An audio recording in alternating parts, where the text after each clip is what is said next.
제가 니콜라이 로스토프가 좀 평면적인 인물이다라고 얘기를 했는데 작가 입장에서는 이제 안드레이 볼콘스키를 죽였으니까, 아니 사실 그러니까 미학적으로 살렸으니까 걔가 이제 되게 잘생기고 시크하고 막 낭만적이고 막 환멸적인 그런 매력은 걔가 가져가야 되잖아요. 그러니까 니콜라이 로스토프는 딴 거를 가져가야 되는데 얘는 생활인 톨스토이거든요. 지주귀족 톨스토이로 이제 창조되었기 때문에 당연히 생활인은 평면적이고 심드렁할 수밖에 없는 거예요.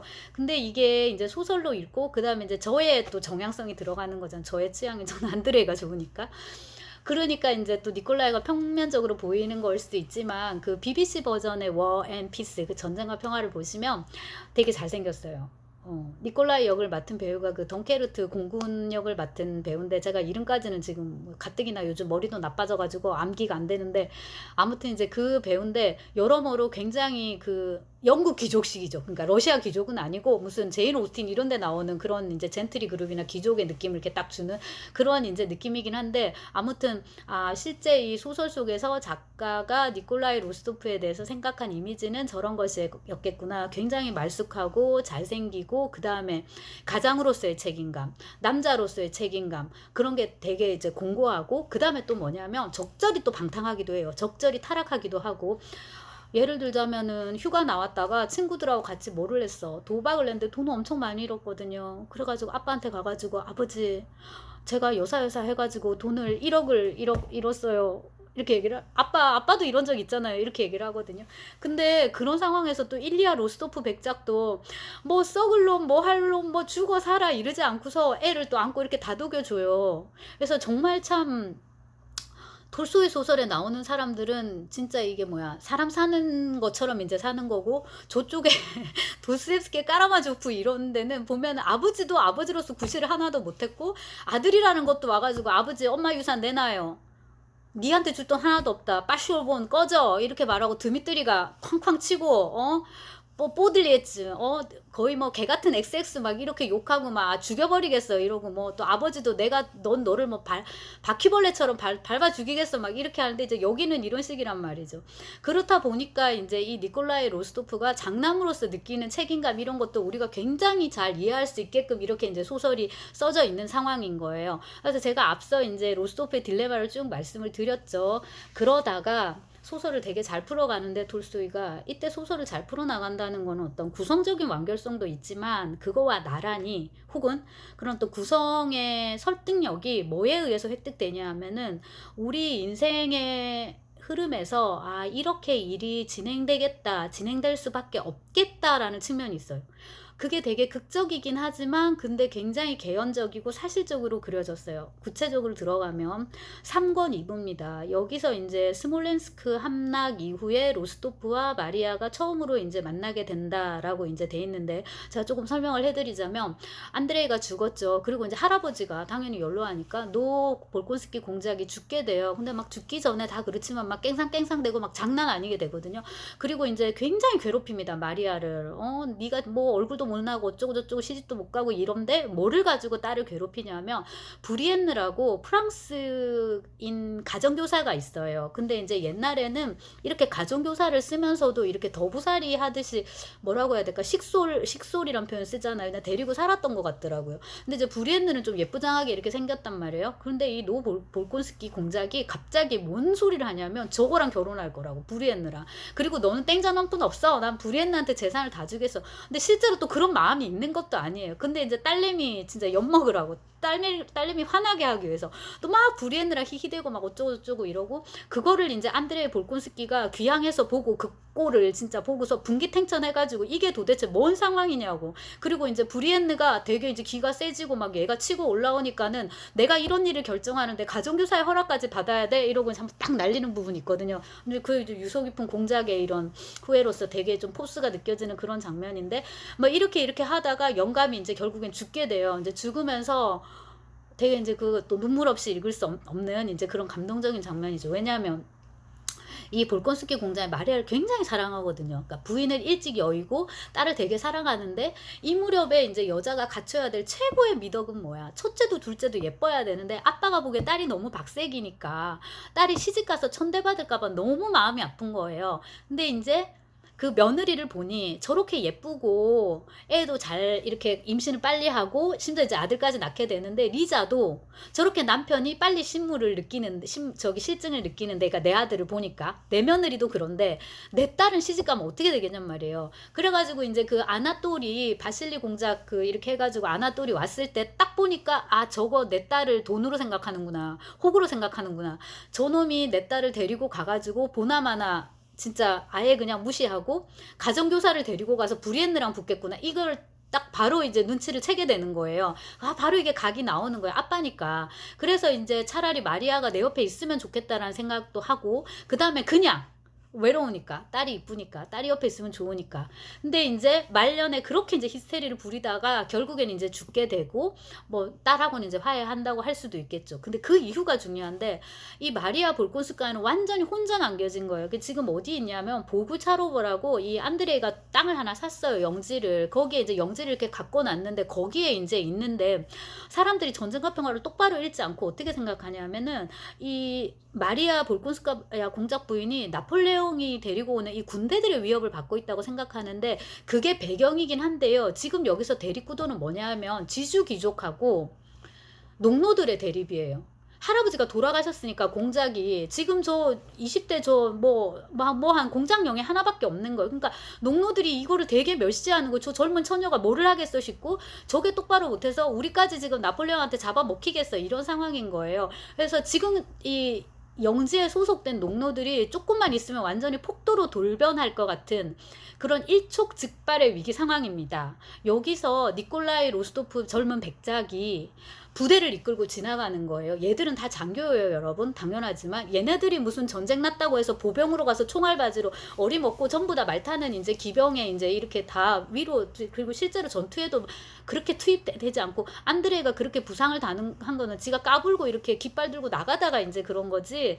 아무튼 이제 그래서 로스토프 백작이 이렇게 이렇게 자기 부하를 거느리고 지나가다가, 아, 이렇게 된 거예요. 지금 백장님 여사 저희 집 공작 영예가 지금 갇혀가지고 오도 가도 못하고 있습니다, 이렇게 하게 됩니다.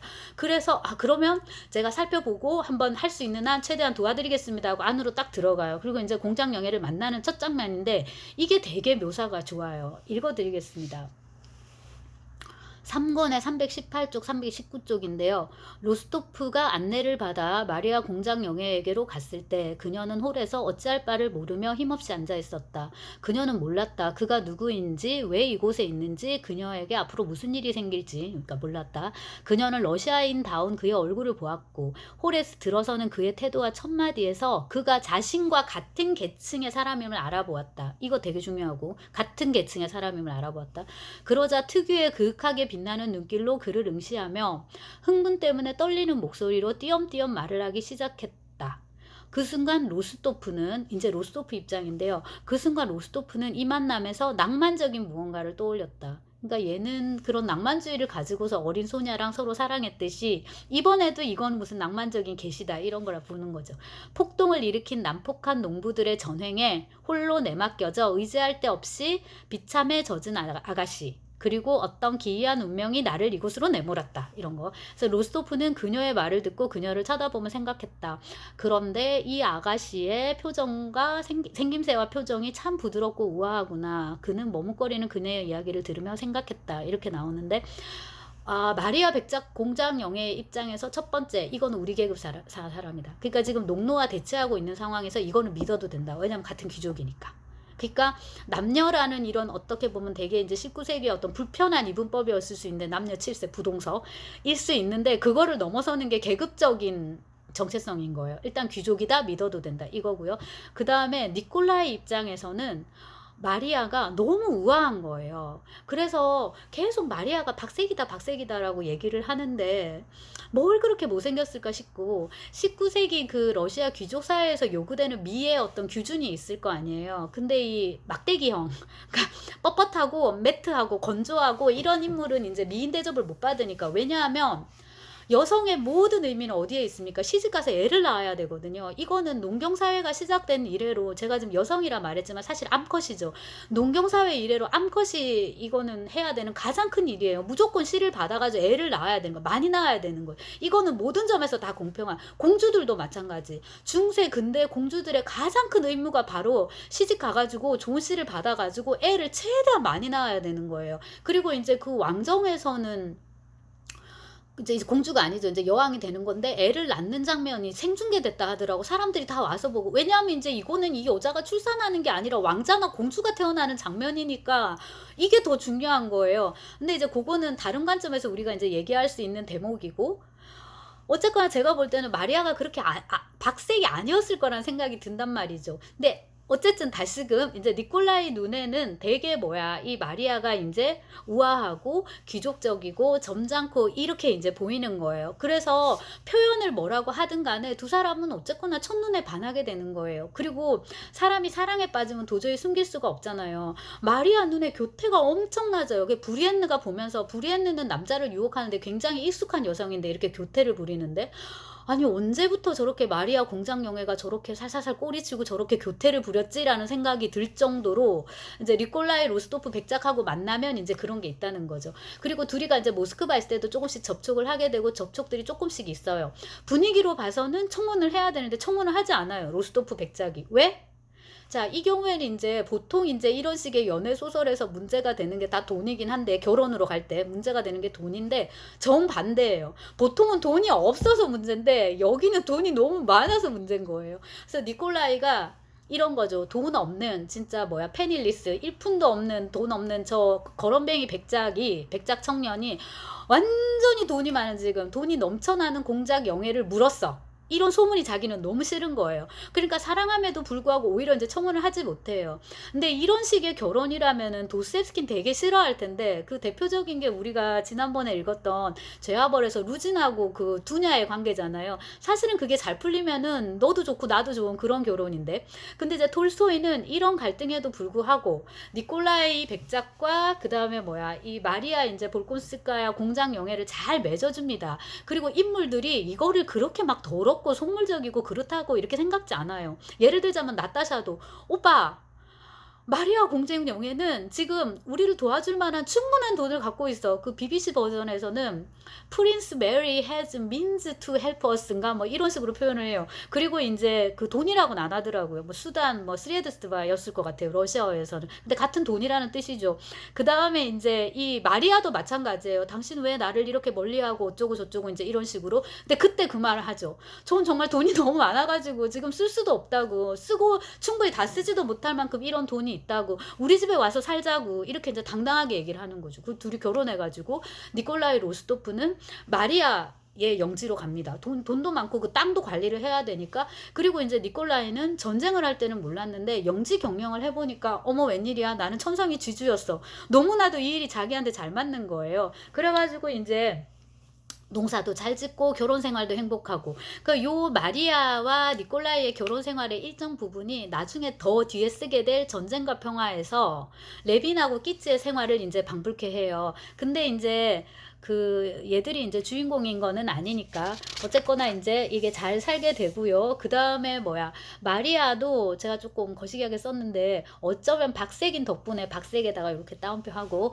오히려 백작 부인이자 지주의 아내 또 아이들의 어머니이자 며느리 역할에는 더 잘 맞는지 모르겠다라고 이제 썼는데, 미모가 또 너무 튀면 안나 까레니나처럼 될 거니까 뭐 청년도 붙고 지도 막 끌어오를 수 있고 이러니까. 근데 이제 그것도 아니고, 그 다음에 지금은 많이 달라졌지만은 이 여성의 이 자리라는 게 한 남자의 아내로서의 자리만 있는 게 아니잖아요. 지금 시어머니도 같이 와 있거든요. 그리고 로스토프 백작은 돌아가셨어요.